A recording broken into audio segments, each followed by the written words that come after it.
સ્વાગત છે આપનું ડીટીવી ન્યૂઝમાં। આજે અમે લઈ આવ્યા છે દાહોદ જિલ્લાની એક એવી હૃદયદ્રાવક ઘટના જે તમને ચોંકાવી દેશે।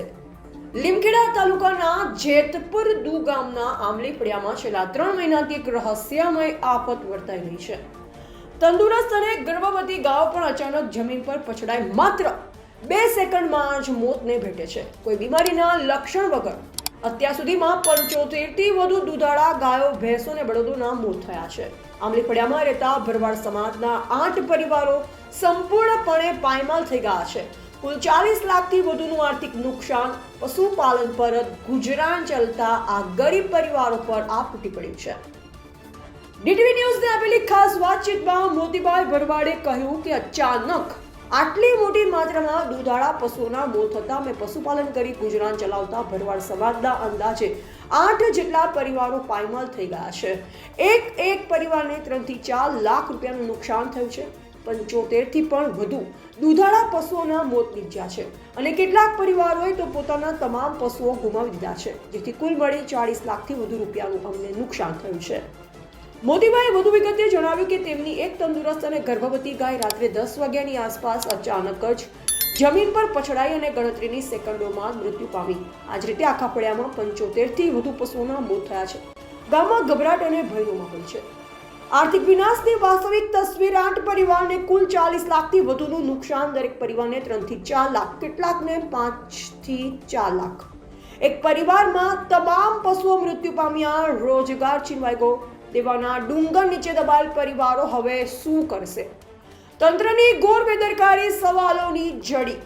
ગામના સરપંચે લીમખેડા પશુ આરોગ્ય કેન્દ્રને લેખિત રજૂઆત કરી હતી, છતાં તંત્રે માત્ર વેક્સિનેશન કરી પોતાનું કામ પતાવી દીધું। વેક્સિન આપ્યા પછી પણ મોતનો સિલસિલો ચાલુ જ રહ્યો। આ મોત વાયરસથી છે, જેની અસરથી છે કે અન્ય કોઈ કારણથી, તે જાણવા માટે કોઈ વૈજ્ઞાનિક તપાસ કે પોસ્ટમોર્ટમ તરત કરવામાં આવ્યું નહોતું, પરંતુ ડીટીવી ન્યૂઝ અને અન્ય મીડિયાના હસ્તક્ષેપ પછી તંત્ર સફાળું જાગ્યું છે। હવે મૃત પશુઓના પોસ્ટમોર્ટમની પ્રક્રિયા શરૂ કરવામાં આવી છે। પશુ નિયામક ડોક્ટર કે.એલ. ગોસાઈનો સંપર્ક મોતીભાઈ ભરવાડે દાહોદના પશુ નિયામક ડોક્ટર કે.એલ. ગોસાઈ સાથે ટેલિફોનિક વાત કરી। ડોક્ટર ગોસાઈએ આશ્વાસન આપ્યું કે હવે આગળથી જે પશુ મરશે તેનું પોસ્ટમોર્ટમ કરવામાં આવશે અને વિગતવાર તપાસ કરવામાં આવશે। ઉચ્ચ કક્ષાથી નિષ્ણાંતોની ટીમ બોલાવી તાત્કાલિક તપાસ, સાચું કારણ જાણવું, વાયરસ કે ઝેર, આર્થિક રીતે તૂટેલા પરિવારને તાત્કાલિક વળતર, બાકીના પશુને બચાવવા તાત્કાલિક પગલાં। મારું નામ છે ભરવાડ મોતીભાઈ રણછોડભાઈ, ગામ જેતપુર, તાલુકો લીમખેડા। અમે જેતપુર ગામે આમલી ફળિયા મુકામે અમારા 8 કુટુંબ સાથે રહીએ અને મૂળ અમારો વ્યવસાય પશુપાલનનો છે। એમાં આ છેલ્લા 3 માસથી કોઈ કારણસર હવે અમને આમ ખરેખર નક્કર અમને કોઈ એને એ કઈ બીમારીથી મને પણ ખબર નથી પડતી, પણ અચાનક પશુ નીચે પડી અને તાત્કાલિક 2 સેકન્ડમાં મરણ પામે છે। એમાં અમારે દરેક કુટુંબને લગભગ 3-4 લાખ જેવું નુકસાન થવા પામે છે। અમારા દૂધાળા પશુઓ મરવાથી આજે અમે અમારું આજીવિકાનું સાધન છીનવાઈ ગયેલ છે અને અમે આર્થિક મુશ્કેલીમાં દરેક કુટુંબવાળા મુકાયેલ છે। આ બાબતે અમે લીમખેડા પશુ આરોગ્ય વિભાગને લેખિતમાં સરપંચ મારફતે જાણ કરેલી અને એ દરમિયાન એમણે વેક્સિન એક વખત વેક્સિન કરાયેલું। ત્યાર પછી દરરોજ એક દિવસને આશરે અમારે લગભગ રોજ 2 ગાય ભેંસ મરણ પામે છે। આમ કરીને લગભગ અમારા 8 કુટુંબમાં થઈને 75 ઉપર ઢોર પશુ મરણ પામેલ છે। અને આજ રોજ રાત્રે અચાનક મારી ગાય અચાનક નીચે પડી અને મરણ પામેલ છે।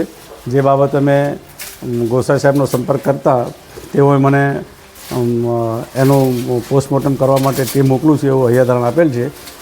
હવે ખરેખર પોસ્ટમોર્ટમ થયા પછી શું બીમારી છે એનો ખ્યાલ આવી શકે એમ છે। અત્યારે તો અમે આ પશુઓના મરણથી, અમારા દૂધાળા પશુઓના મરણથી અમને આર્થિક બહુ મોટું નુકસાન થવા પામેલ છે।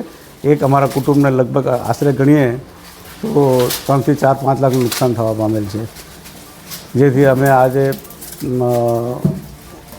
ધંધા રોજગારમાં થોડા મુશ્કેલી મુકાયેલ છે।